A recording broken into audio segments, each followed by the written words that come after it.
अभिजीत सिंह,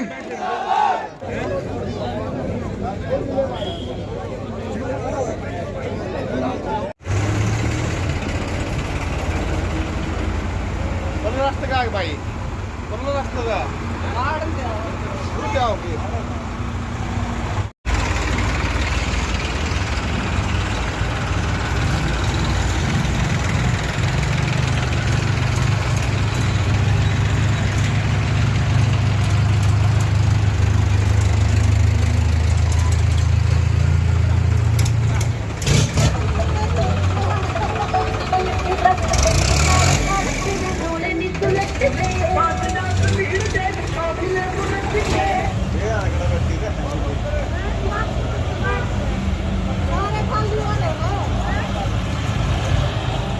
के मेरे पिता तुल्य बुजुर्गों, मंच पे हमारे साथ में सभी गांव के महानुभाव, मेरे सामने उपस्थित सभी छत्तीस बिरादरी की सरदारी, गांव बावना की जो युवा शक्ति, उसका मैं परिचय देख चुका हूं कि टोल टैक्स के ऊपर इन्होंने जो स्वागत करा, आप लोगों ने आके जो इतना मान सम्मान बढ़ाया, मैं आप लोगों ने जो मेरे को आज इतना प्यार प्रेम दिया है, मैं बामला वालों से यही कह सकता हूं कि जितनी मेरे को आपसे उम्मीद थी, आप लोगों ने उससे भी सवाया करके लौटाया है। आने वाले समय में आज आपको एक चीज का मैं बताऊं, और जितने हमारी गुवांढी भाई आए हुए हैं, आसपास के गांव से आए हुए हैं, हमारे बीच में तमाम जिस व्यक्ति ने आज के कार्यक्रम के लिए अपने बेटे, अपने भाई अभिजीत लाल सिंह के लिए एक कण भी जिसने पसीना बहाया है, मैं आपके बीच में वादा करके जाता हूं, किसी भाई की मेहनत, किसी भाई का पसीना जायर नहीं जाने दूंगा। अब की बार भिवानी भी और बामला भी अपना हक लेके रहेगी, और ईद के अगर किसी ने हमारा हक मारती नहीं दिया, कहने का मतलब है कि हमारे को, हम है किसान, हम है देश के अन्नदाता। अगर हमारे गांव के अंदर अब की बार फूलपुरा माइनर में पानी नहीं आया, आने वाले समय में आपका बेटा, आपका भाई अभिजीत लाल सिंह बामले का हक विधानसभा से छीन के लिए आएगा।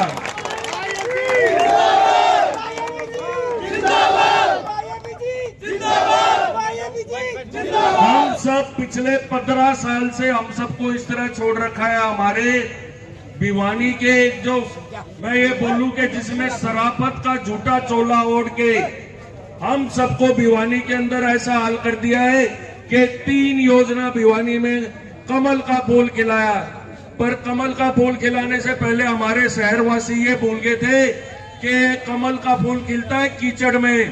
अगर आने वाले समय में हम सब ने एक छत्तीस बिरादरी के फैसले का अगर अब की बार सम्मान करा, और तो मैं आपको इस चीज का विश्वास दिलाता हूं कि आने वाले समय में बामला गांव की सबसे ऊपर गिनती होगी। आने वाले समय में नौकरियों के अंदर बामला गांव की छत्तीस बिरादरी को अपना हक मिलेगा, पानी के अंदर अपना हक मिलेगा, खेत किसानों के अंदर किसानों को मान सम्मान मिलेगा। हम लोग लगातार एक ही विचारधारा के खिलाफ लड़ रहे, आप भी और मैं भी।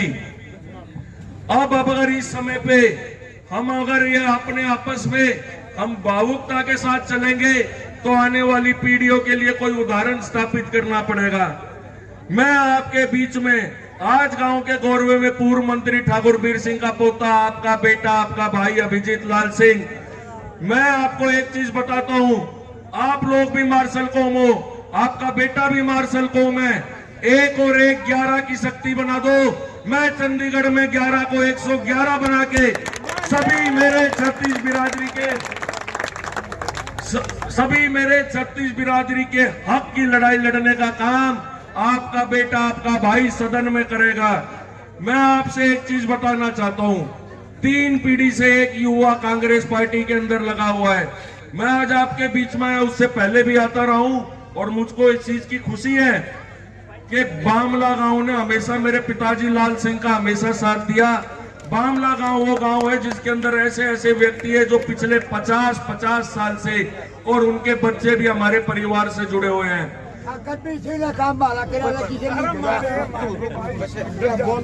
गांव में जब स्कूल का काम था, तो उसको अपग्रेड करने का काम मेरे दादाजी ठाकुर वीर सिंह ने आपके बीच में किया। जब सेंटर बनाने की बात थी, वो आपके भाई, आपके बेटे ठाकुर वीर सिंह ने गांव के बुजुर्गों के कहने पे दिया। शिक्षा बोर्ड के वो चेयरमैन थे, अनेकों बच्चे इस गांव के पास हुए। 50 साल पहले मेरे दादाजी को मौका मिला था, आज 50 साल बाद उनका पोता तीसरी पीढ़ी में आपके आगे जोली पसार के कहने लग रहा है। ये बता रहे नौकरी भी लगवाए थे, एजुकेशन बोर्ड में सारे काम करे थे। आज आप एक चीज के ऊपर मेरे विचार करना 2 मिनट, क्योंकि ये 36 बिरादरी की सरदारी जो बामला गांव फैसला कर देगा।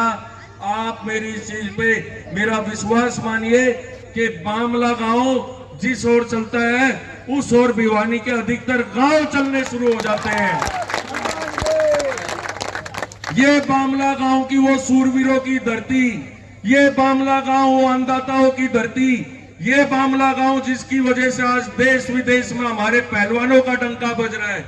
हम उस भिवानी छोटी काशी के बासिंदे हैं जिसका एक समय पे हर क्षेत्र में अगर नहीं होता था। भिवानी राजनीति का गढ़ माना जाता था। यहाँ पे बड़े बड़े नेता हुए, चौधरी बंसीलाल जी जैसे, उनसे पहले शहादत हमारे स्वतंत्रता सेनानी पंडित नेकीराम जैसे, ठाकुर वीर सिंह जैसे और बीडी गुप्ता जैसे। आज भिवानी, उस भिवानी का समय देखो जब आज से 40 साल पहले बाहर के लोग भी भिवानी स्वास्थ्य सुविधाओं में भी 1 नंबर पे था, राजनीति में भी 1 नंबर पे था, खेल खिलाड़ियों में भी भिवानी 1 नंबर पे गिना जाता था, इंडस्ट्रीज रोजगार में भिवानी 1 नंबर पे गिनती होती थी, और हमारे बामला गांव की तो हमेशा पहलवानों में 1 नंबर पे गिनती हुई थी। आज वो भिवानी जिसको एक समय पे भिवानी के नेताओं ने 36 बिरादरी ने मिलके देश प्रदेश में नाम कराया, आज हम उस भिवानी के बासिंदे हैं जो ना तो राजनीति में 1 नंबर पे है, जो ना खेल खिलाड़ियों में 1 नंबर पे है। आज हमारी दुर्गति इसलिए हो रही है क्योंकि भारतीय जनता पार्टी एक षड्यंत्र की तहत हरियाणा के अंदर हमको बांटना चाहती है। मेरे बुजुर्गों, नौजवान साथियों, मैं भी आपके बीच का बच्चा हूं।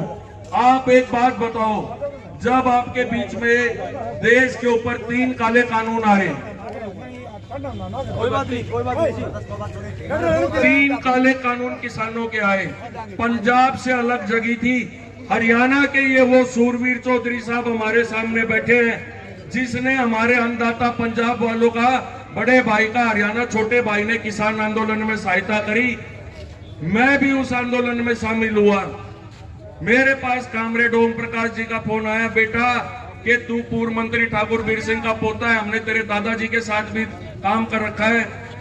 भारतीय जनता पार्टी ने क्या किया, अंग्रेजों की तरह हमारे को फूट डाली और राज किया।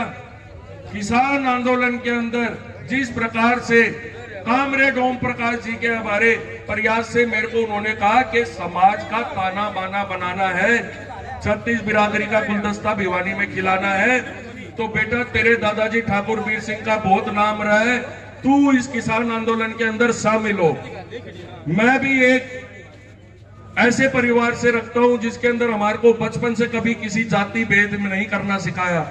मेरे पिताजी के हमेशा साथी बामला के रहे, 24 घंटे साथ में रहे, और जब भी बामला के किसी व्यक्ति को जरूरत पड़ी तो लाल सिंह यहाँ पे आके भी काम करवाने की हिम्मत रखता था। आपका बेटा, आपका भाई कामरेड ओम प्रकाश जी के कहने से कितलाना टोल के ऊपर मैं भी शामिल होया। जितनी मेरी क्षमता थी उतनी मैंने मदद करी। गुजरानी के अंदर हमने रोड रोकी, बामला के अंदर भी हमने रेल रोकी थी, दिल्ली के अंदर 8 दिन भी मैं टेंट में रह के आया। केवल एक बात थी कि आने वाले समय में हमारे को ऐसे समाज का निर्माण करना है जिसमें हर जाति की इज्जत हो, हर बच्चे को उसका अधिकार मिले, हर बुजुर्ग को सम्मान मिले।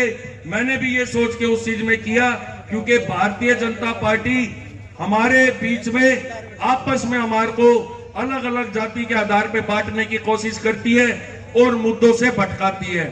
जब देश का अन्नदाता 750 किसानों ने शहादत दी थी, क्या सदन में किसी भारतीय जनता पार्टी के सांसद ने इनको शहादत देने की कोशिश भी करी?